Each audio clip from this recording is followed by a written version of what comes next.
You, yes. Okay, did you get the alert? Yes, this webinar is being recorded. Okay, there you go. Very good. And it is 10:01. This meeting is called to order. This is the special emergency meeting of the Joint Board and Community Improvement Government Affairs Committee agenda. This is Saturday, March 26, 2022, and it is currently 10:01 a.m. So we're doing this one because we ran out of quorum last time and we could not finish our agenda. So we shall do that. Can you all see? Yes. Okay. So now when I'm in this mode, I can't see you guys at all. Do we need to do roll call or anything for this? Yeah, we should. Okay. Can you do a roll call, please? All right. Lala, Here. Lydia.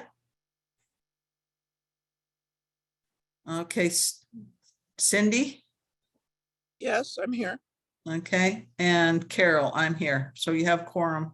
Good. Thank you. All right. We don't have any minutes of prior meetings, do we? Nope, I don't think so. They were probably attached to the old meeting and I just forgot to move them over, but we did. Okay, but we don't have anything to approve. Anyway, I didn't have any last time either. I'm not sure where they are, but I'll look again. I thought I attached them. okay. Well, that's good. Maybe I just looked in the wrong place. So we're gonna just get through with these last ones here. I hope I have everything that I need, and maybe Lydia will show up to help us with understanding some of them. The first one is discussion, possible action, Council File 20-1575, inhumane implements, electric prods or shocking devices, flank or bucking straps, wire tie downs, sharpened or fixed spurs or rowels, prohibition rodeo events. So let me just find that. It's right here.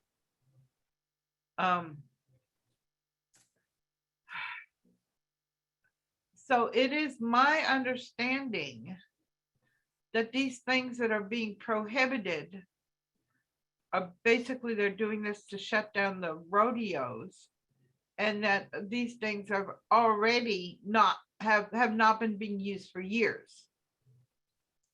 Okay, so it says here, I therefore move that the city attorney be requested to prepare and present an ordinance that would prohibit electric prods or shocking devices, flank or bucking straps, wire tie downs, and sharpened or fixed spurs rowels on all rodeo related events in the city of Los Angeles, modeled after the city of Pittsburgh's 1992 ordinance, beginning the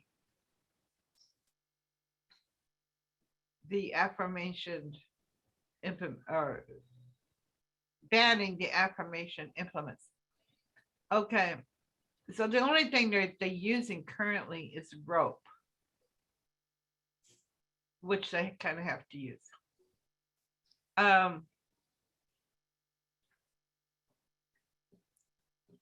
This is one Lydia knew quite a bit on it, that she actually knows people that are in this industry.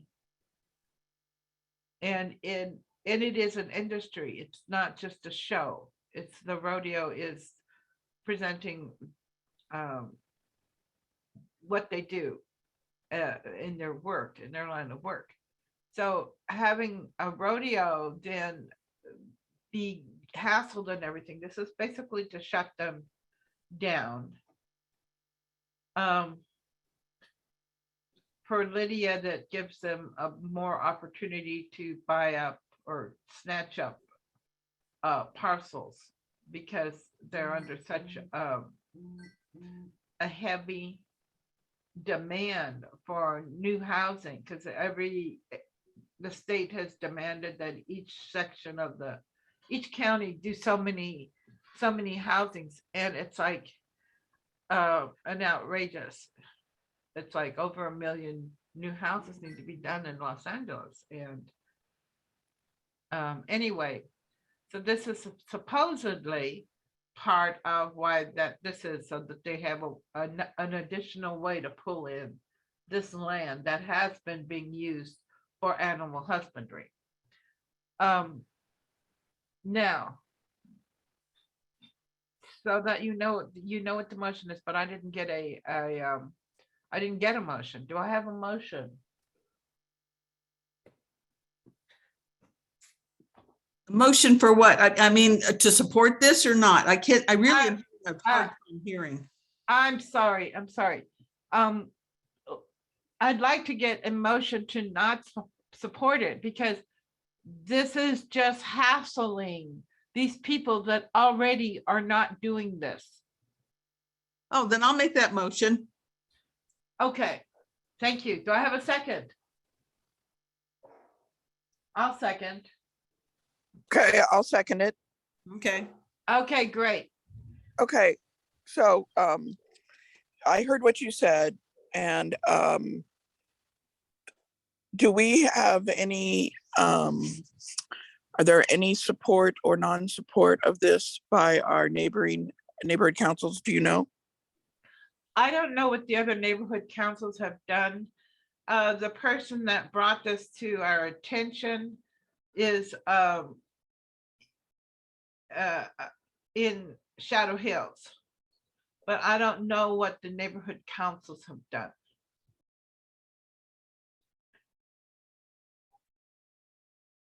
Okay, thank you. So basically our non-support would be that most of this is already implemented. Right, this is superfluous regulations when the owners of the horses already don't do this stuff. Okay. And they have already banned it themselves. So to put in a 1992 Pittsburgh ordinance is it's So just, if they've already done it themselves, this is just superfluous and it won't do anything. It won't damage the rodeo industry, correct?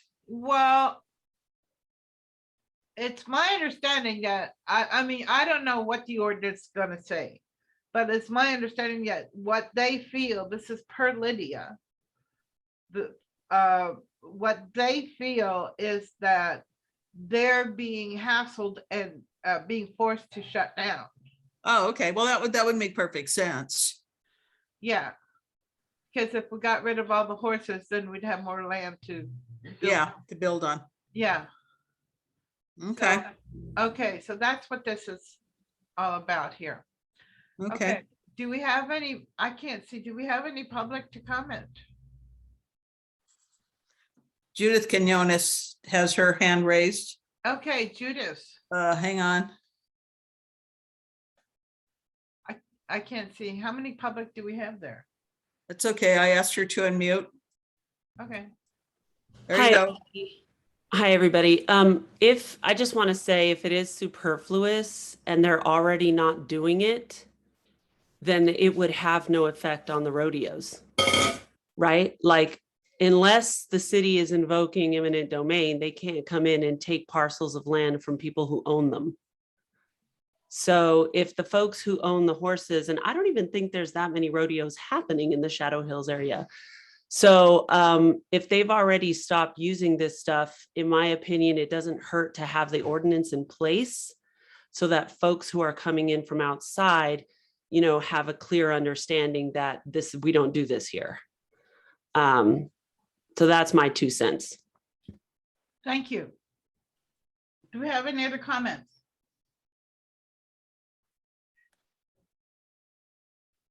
Okay, anything else we need to do on this? Well, so this is the vote, a yes vote is to do the CIS in opposition. So let's go to vote. Okay. Okay, Lala, Yes. Cindy. Yes. Okay, and Carol is yes. All right. Thank you very much. Okay, so then we're going back over here to number 6. Discussion possible action letter on possible additional training of NC members. This is this letter, I believe. Lala, could we wait for Lydia on this one?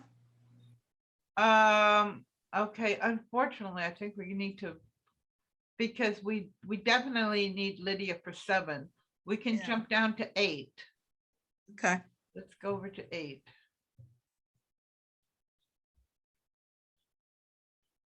Okay, get through all the whereases here. And says, now therefore be it resolved that by the adoption of this resolution, the council hereby activates a new streamlined permitting land use regulatory process, the restaurant beverage program that shall be in force and full effect in the geographic boundaries attached in Exhibit A. Be it further resolved that based on the findings outlined in Exhibit B, which I never found, relative to the geographic boundaries in Exhibit A, the restaurant program is in conformity with public necessity, convenience, and general welfare and good zoning. And so it's this red area. You see, we're up here. And so this basically this area, they want to give a fast track for getting a permit for alcohol for sit-down restaurants. I'm not particularly against it. I mean, like, you know, if you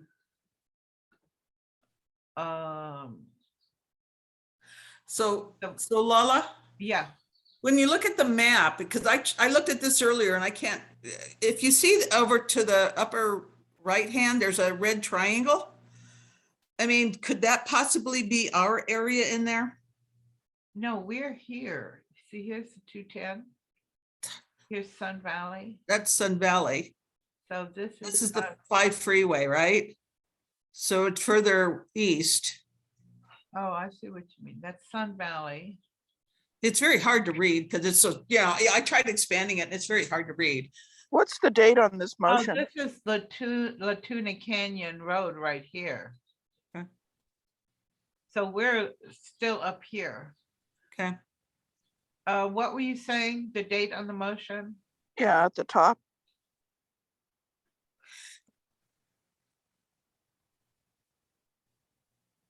Looks like March 11. Of this year? Yeah, March 11, 2022. Okay. So this apparently is being done because the process could often be time consuming and costly for both applicants and city staff. And I don't know the queue process. Conditional use exception? A Conditional, conditional use beverage is what CUB means. yeah, Oh, is okay. that a B? So what is it saying? What is this So asking? Because basically it's saying that within this geographical area, they want to have a special zoning for restaurants to be able to get a fast track to get their liquor license. they already do, whereas the ordinance will contain more stricter standards than typically implied. Where are you reading this? Where, read the bottom part, be it further resolved, read that bottom. That based on the findings outlined in Exhibit B relative to the geographic boundaries found in Exhibit A maps, the restaurant beverage program is in conformity with public necessity, convenience, general welfare, and good zoning practice. Well, they've already passed the restaurant beverage ordinance. So can you help me to understand what this is saying? a new streamline permitting land use. So, Yeah, go ahead, Carol. well, it's just that it looks like they're just adding, like now it's new and improved. Shall be enforced in full in effect in the boundaries in Exhibit A, which was the map we looked at. I mean, have any of the other neighborhood councils in that area weighed in on this? Because I remember, well, I mean, don't we need a motion to discuss this? Yeah, do we have a motion? Well, I'll move. To Okay, what, support, non-support, what? To provide comments. okay, why don't we move to support, but then we don't have to do that and we can change our mind. Okay, move to support. Okay, I'll second. Okay, Okay, all right. So let's just look at this a little bit. The hospitality industry,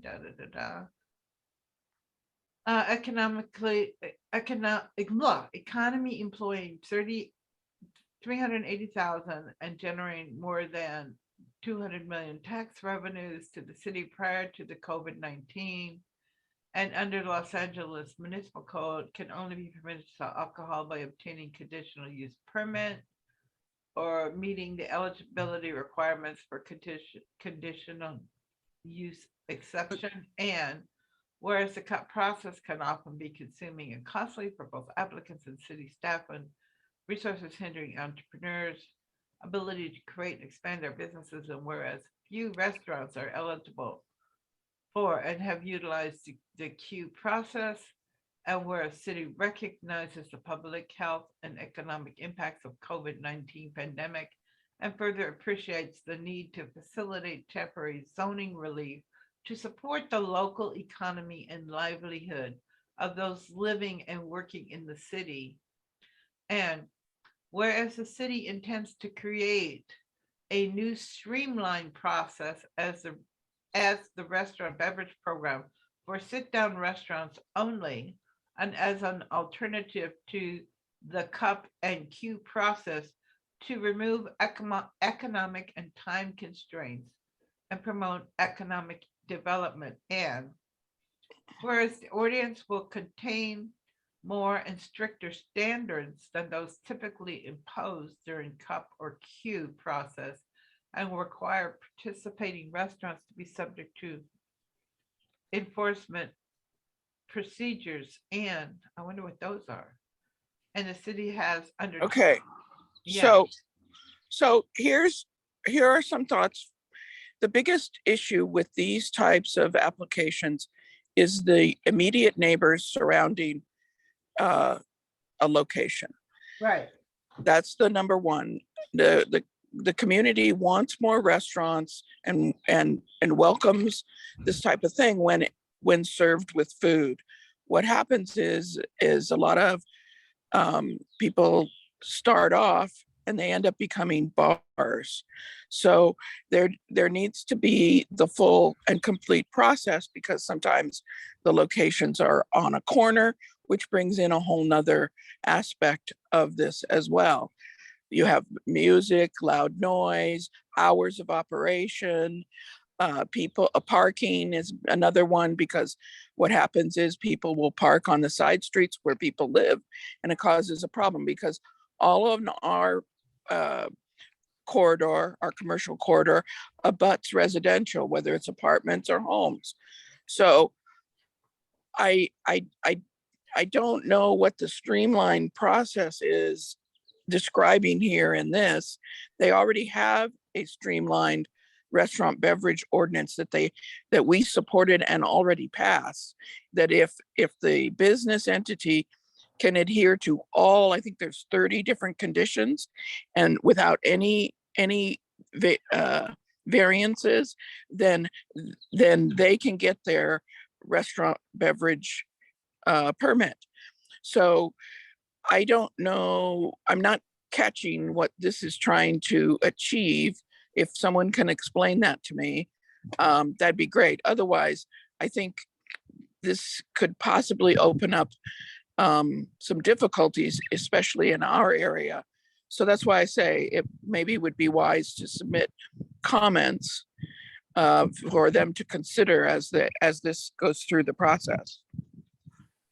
Okay, Yeah, that's Cindy. I remember going to that, I guess it was a land use with you. It's been years now. And a lot of these same things that you're addressing here, they were saying then.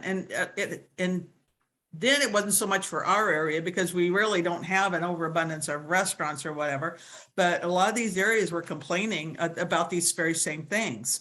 And they were very concerned that there was really no real enforcement, that people could make complaints, but then nothing was being done. And so it's a real concern when they're just like the city just sees a source of revenue, they aren't really going to pay attention to the impact on the community. And yeah, and I can see that affecting our neighborhood when people just, oh yeah, we're going to have a restaurant, but then it's just going to really be a bar and maybe offer snacks or something. But yeah, and there's really no follow-up by the city. yeah, this doesn't really delineate. They say a sit-down restaurant. Okay, but a bar with 3 tables is a sit-down restaurant if they serve sandwiches. We've been able to get approve or get approved, help businesses get approval when they for a beer and wine license, for example. It's limited to beer and wine only, and it must be served with food. So, and then the cutoff time is 10 o'clock. And neighbors surrounding these locations, they get involved. They know their immediate neighborhood and area. So they this was the outcome for some of them that we've seen through the years. The ones that want to extend beyond any outside of food or beyond, and they monitor this. This is monitored because they have to maintain records within the restaurant business of how much percentage is food versus how much percentage is just alcohol. Because this community at one time was riddled with bad situations through here. So a lot has been done to curtail it. However, the community wants more restaurants and they want more places to eat and so forth. But most of our businesses that serve have cutoff times of 9, 10 o'clock. And that's about it. So I don't know how you can, how this helps, but I'm just trying to, provide some history so that people understand that we don't want to create more bars. Whatever we have, and that sit-down restaurants or eating or serving with food is more the ideal. And we also want our immediate surrounding neighbors to weigh in so that if there are any issues, because there are some operations that serve and they're not licensed.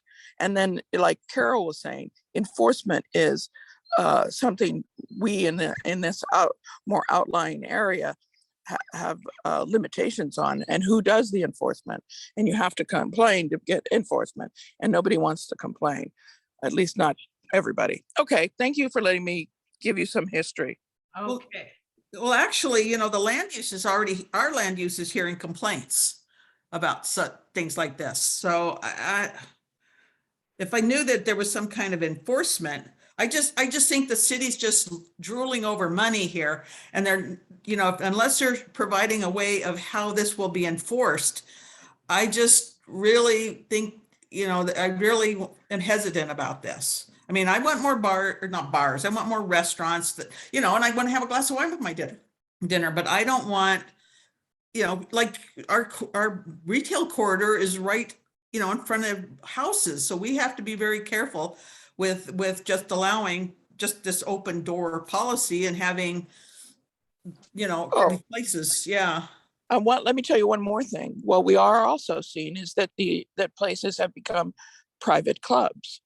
So if you want more restaurants and so forth, how do you regulate that? I mean, people are going to go where they're invited to be, where it's open and you can see and so forth, not some closed up a Windows blocked operation that you have to get in if you have a membership card kind of thing or something like that. We have that here in the corridor, and it's unfortunate because it gives the how should I say, the impression that, oh, we're a new business and we're bringing more to the community, approve us, but it's never open. It's never open to the public. You can't go in there, Right. type of thing. Okay, so I'm just looking through the rest of this thing.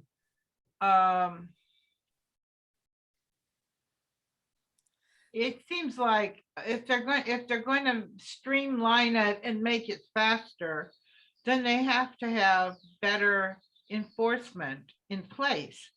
So there's going to need to be an increase in how they're doing this. I'm just looking to see. Now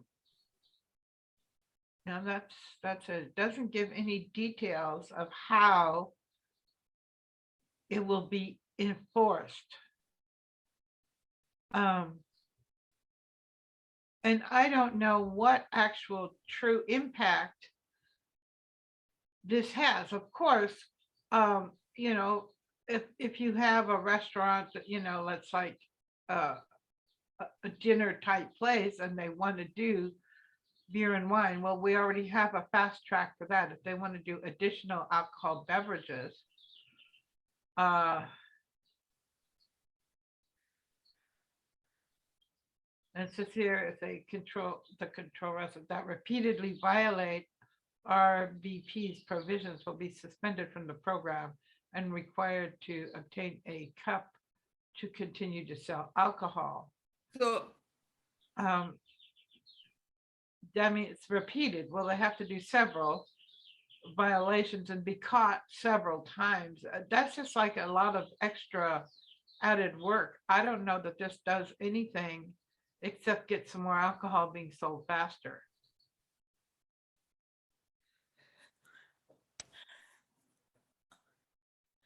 Anyway, Can I make a suggestion that we just table this or wait on this to see how other neighborhood councils weigh in on this? Because this really isn't impacting our area.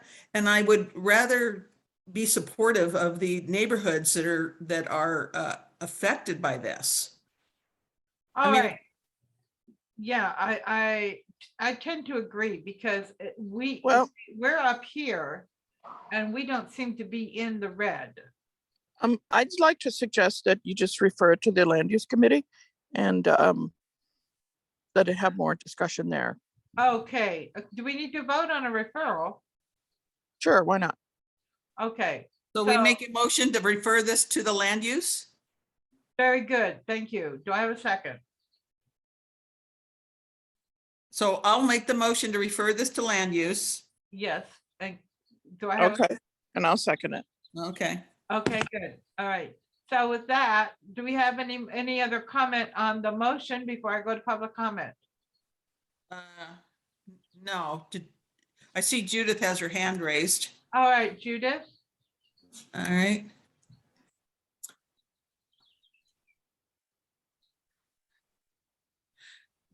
Judith, can you unmute yourself? There you go. Thanks. I just want to thank Carol for stating, I think it was Carol, for stating what was really, really clear to me as I was listening to your discussion, which is that it doesn't really apply to us. And so it makes more sense to reach out to the folks in that community and see how they feel about it. Because I don't think that it would have a tremendous impact on our local community, other than setting a precedent for the same type of thing to happen here. But it seems like there's an absence of knowledge. Like, we don't know what the process would be. We don't know what enforcement would be. So it's like there's some questions lingering there. And I think it's best for the NC to discuss further rather than voting on something without full understanding of it. Thank you very much. Okay, do we have any other comments before we go to vote? And so we're voting on moving it to land use. Okay. Okay, Lala, Yes. Carol is yes. Cindy? Yes, Okay, thank you. So yes. Okay, great. Now, my next one, for some reason, is not up here. So I'm going to stop share. And I'm going to pull up the other one. Hang on.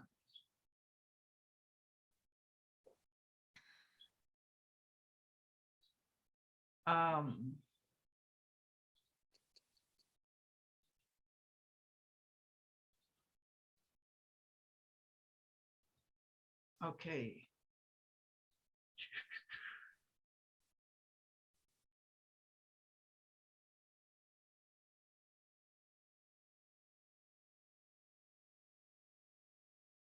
Oh, wow, there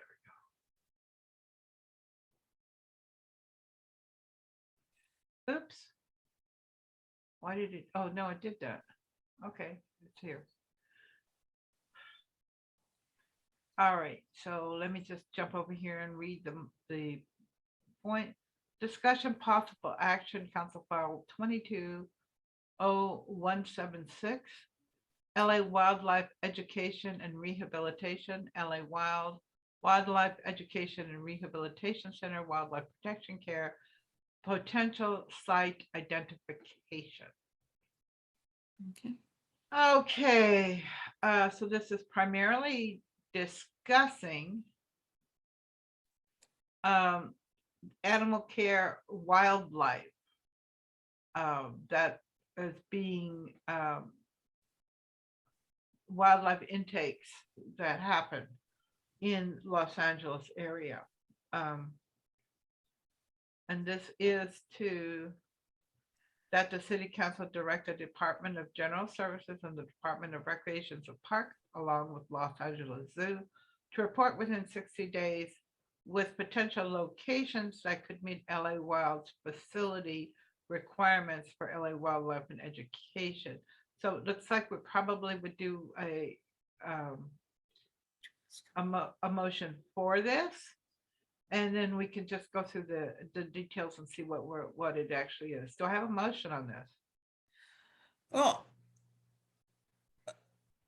okay, I'll make a motion to support this proposition to find a location, potential location, because that's, yeah.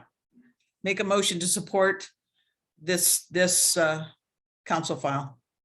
Thank you very much. Do I have a second? I'll second it. Thank you. Okay, so let's just go over it here. So LA Wildlife Education and Rehabilitation is a nonprofit organized and explicitly operated to rehabilitate and release back into the wild sick, injured, or orphaned local wildlife in the metropolitan areas of Los Angeles. Additionally, LA Wild provides educational programs for the public on how to coexist with wildlife to minimize negative outcomes for residents, businesses, and local wildlife. Okay, so in my book, that's important. And there's all the different kind of things that they want to do. And they're looking for a secure, quiet site, 1 to 2 acres of land, which isn't a lot for a wildlife thing. I would think there'd be more than that. I think that's a very small amount. Access to water, power, and sewage. Wow, 2 acres is very little for a wildlife site. Anyway, so do we have any discussion on this? I'm kind of curious. I mean, this is a nonprofit organization. So the city we would be buying the property for a nonprofit? Let's see what it says down here. That the city directed Department of General Services along with Los Angeles Zoo to report within 60 days potential locations that could meet LA Wild's facility requirements for an LA Wildlife Education and Rehabilitation Center. It doesn't appear that we are buying it. It appears that we are saying where they can locate it. We're helping them locate it. But it doesn't say anything about buying the land.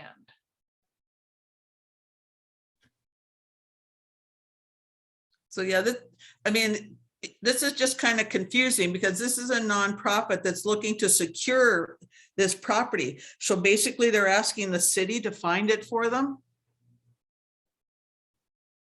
I mean, remember we had the wildlife waste station. Yeah. And You that, yeah, and that, and the city closed that down. right. And that was quite a few animals. And it was, Actually, that's county. oh, that's true. That was county. That was supposed to be developed and then they never developed it. But anyway.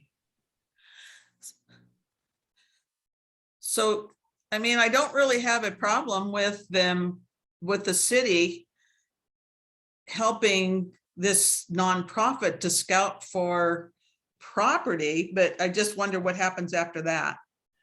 I don't know.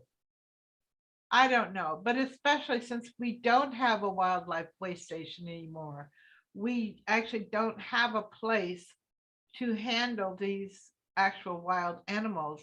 And I do know, like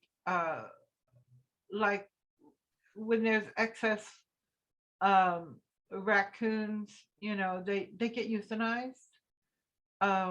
You get things like possums get euthanized, and the possums are particularly very good to have because they actually are very clean, and they eat a lot of things that would bite us.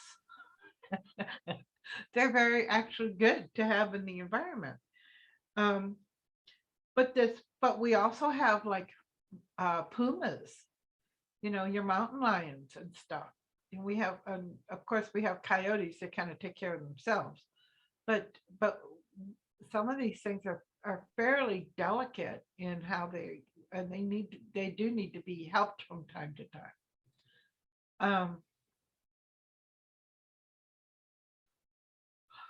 I haven't heard too many. If you go farther east, there's bears. I haven't heard of too many bears, but wildcats, yeah, various kinds of wildcats here. Lala, would you allow me to comment? Yeah, if we don't have anything else from the committee, go ahead, Judith. I just wanted to say that I completely agree with you that it's important to have a location where the animals can be treated. And so I really hear you on that. I can say, having lived on Day Street, sort of at the northern edge just before the foothills, that there is like there was a natural wildlife corridor that ran through my backyard, and we did get deer, coyote, raccoons, opossums, and we did actually have black bears come down. So I want to give you that data.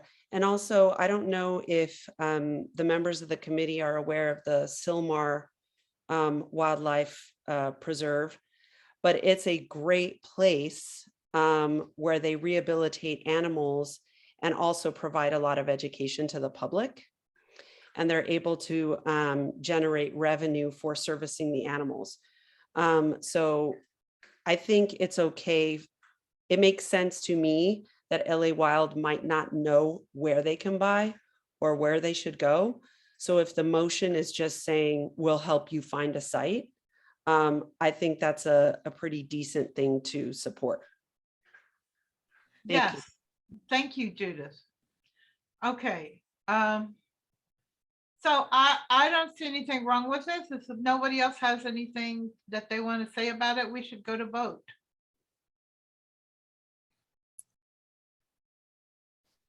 All right, Lala, Yes.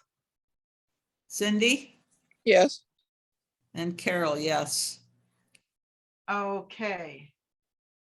So that takes us back to, where did this go? There we go. Okay, thank you very much for that. So that leaves us with these two. 7, I do not want to do without Lydia here. Because we need to fully understand what the letter is and why and how. So we're gonna have to. Do you have any idea how long, much longer at our other meeting? I don't know. She told me she was going to get on the phone and try to weigh in on this while we were doing it. Okay. 6, we can take a look at.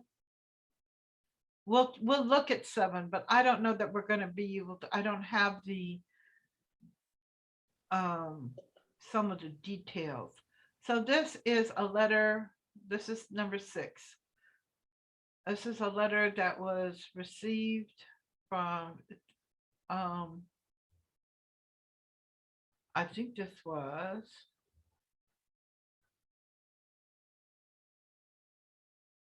this is from Raquel Beltran. Okay. And so this is that there has been additional training added. We all did the bias training, the anti-bias training recently. And this is basically giving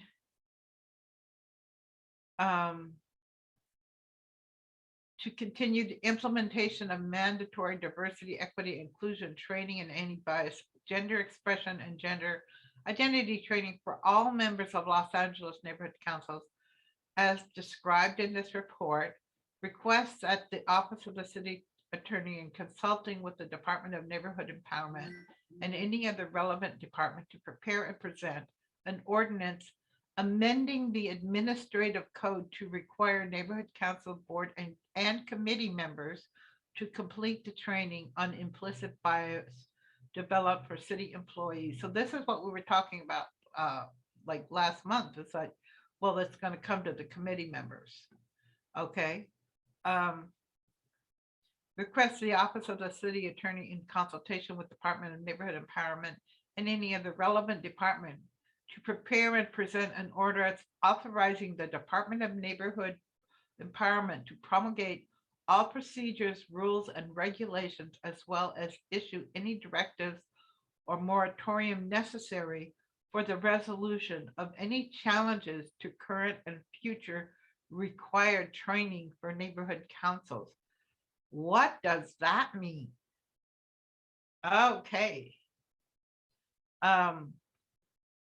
Request the Office of the City Attorney in consultation with Department of Neighborhood Empowerment and any other relevant department to prepare and present an ordinance authorizing the department to amend neighborhood council laws, to amend neighborhood council bylaws to ensure that the bylaws comply with this instruction, the Los Angeles Administrative Code, or the plan of a citywide system of neighborhood councils. Requests the Office of the City Attorney in consultation with the Department of Neighborhood Empowerment, any other relevant department, to prepare and present an ordinance authorizing the department to amend council bylaws and to affix neighborhood council bylaws amendments as necessary to promulgate any training procedures, rules, or regulations promulgated by the department. The training rules and regulations will take precedence over any inconsistent language in the neighborhood council bylaws.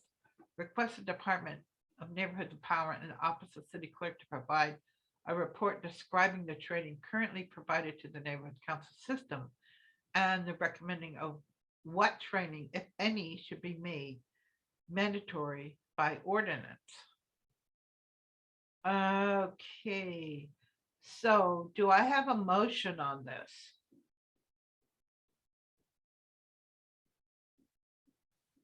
This is Carol.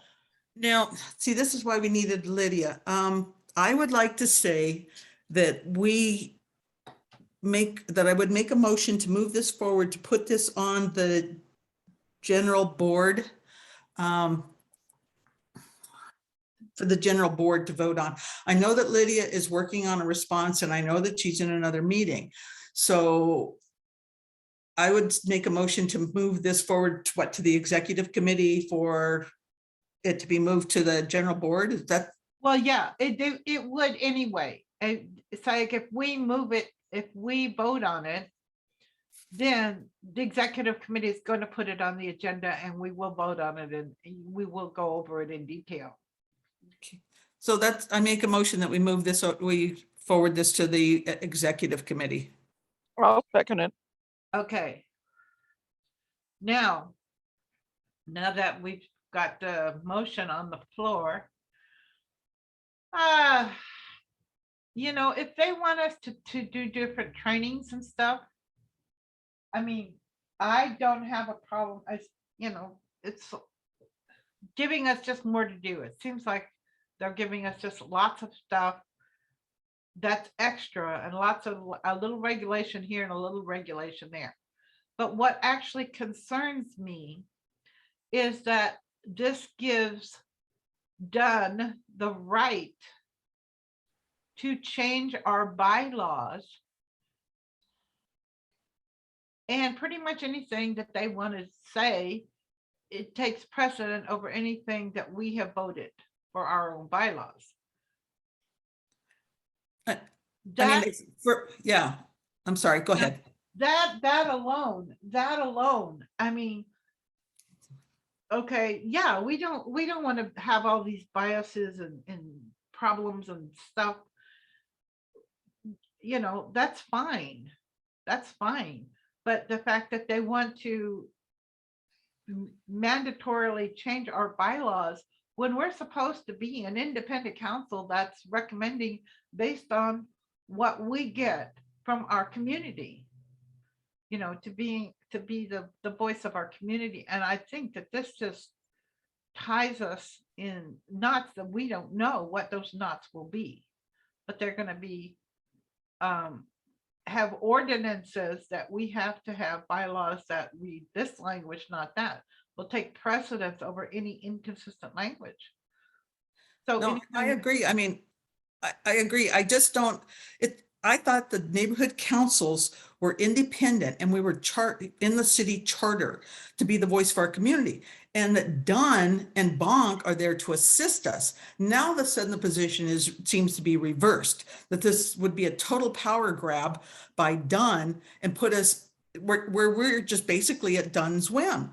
And then what I Okay. would like to know before they institute all these more trainings, does the city council have to do these same trainings? I mean, it would really ease my mind about this sort of stuff if I knew the city council had to do the same thing, because we're elected officials just like they are. And it just seems like we're being relegated to the role of children, you know, and at a whim, you know, Raquel's going to think of something else and then we'll be forced to do it. And so I really, really have, I mean, this is to me a very problematic. Okay, You know, I have a it takes away question. all the autonomy, huh? Cindy? I have a question. Don't we have a motion on the floor to refer this over to the executive committee? And if so, that's what we should be Okay, focused yes, on. you're right. You're right. I'm sorry. Okay, so that is the motion to refer to the executive committee. And So do actually, we just take public comments and then go to vote? yeah. Yes. Okay, Judith? Judith, did you have a comment? Yes, I do. I just wanted to point out that on a certain level, that portion, the portion you're locking in on, is redundant because in the plan for citywide system of neighborhood councils, it already says that Dunn can alter the bylaws to be in accordance with the department and with city policy. So I know it sounds really super scary, but I think that portion is in there just to say that if a city council, for example, wanted to do away with implicit bias training, Dunn could then say, you can't do that because the citywide ordinance or citywide policy takes precedence. I hear what you all are saying about the autonomy of the NC, but everything that's coming out of Dunn and Bonk right now is already shifting in the direction of standardizing the NCs more fully, which I think is related to another item that was on your agenda about putting the bylaws into accordance with their new template. So anyway, all of that just to say, Dunn already has this ability. And so my question is, why is it in this letter? Is it in this letter just to reiterate? Is it in this letter to remind? That would be my question. Thank you. Thank you. I'm just going to look at this a little closer at the moment. Okay. So yeah, we should actually take this up at the executive committee, with the full executive committee there. So, and we should do a little bit more research into what is actually being suggested here. So that, Lala, do you want the section of the plan so you can look at it? yeah, if you have that available. Yeah, it's number 3. Number 3C under bylaw adjustment in the plan for citywide system of neighborhood councils. And it basically reads that if Dunn determines that the changed bylaws are inconsistent with the principles governing a certified neighborhood council's purpose or operations, Dunn shall forward an evaluation to the commission for its review, and then the commission can reject or approve the bylaws. Okay, thank you for that. Okay, so if we have nothing else, let's go to vote. We're voting on a yes vote moves this forward to the executive committee to make further determination. Okay, hang on. Okay, Lala, Yes. Cindy? Yes, can you hear me? Yeah, I can hear you. And Carol, yes. All right. Okay, excellent. Okay, and that leaves us with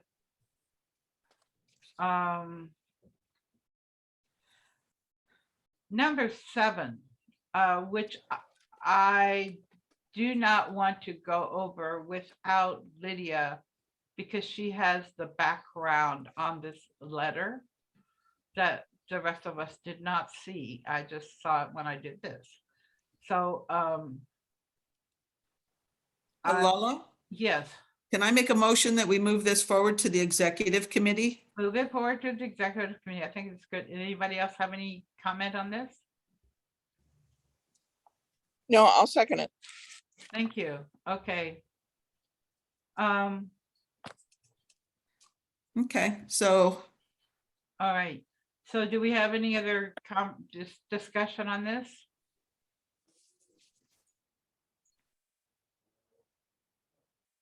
All right. I don't see any public comments. Okay. And so let's go to vote then. This is to move this to the executive committee. Okay, Lala, Yes. Cindy, Yes. and Carol, yes. Okay, so we'll handle these two there. Thank you very much. Is there any other new business? Okay, do we have any updates on any prior committee recommendations? Just blanked. You know, we never heard back on, you know, because it reminded me on the animal services. We did make a recommendation about the opening our animal shelters all the way, and I've never heard anything back on that from the city, from them. So that's the only thing that comes up right offhand. Yeah, I'd like to get those animal services opened up, but you're right, I haven't heard anything either. Any other updates or follow-up? Carol, when you're doing your regular looking through stuff, will you look for anything on the animal services? Okay. I know, and there was also something about Monica was asking something for tree services, but I couldn't find that either. So I'll try and find those and send them on. No. Okay.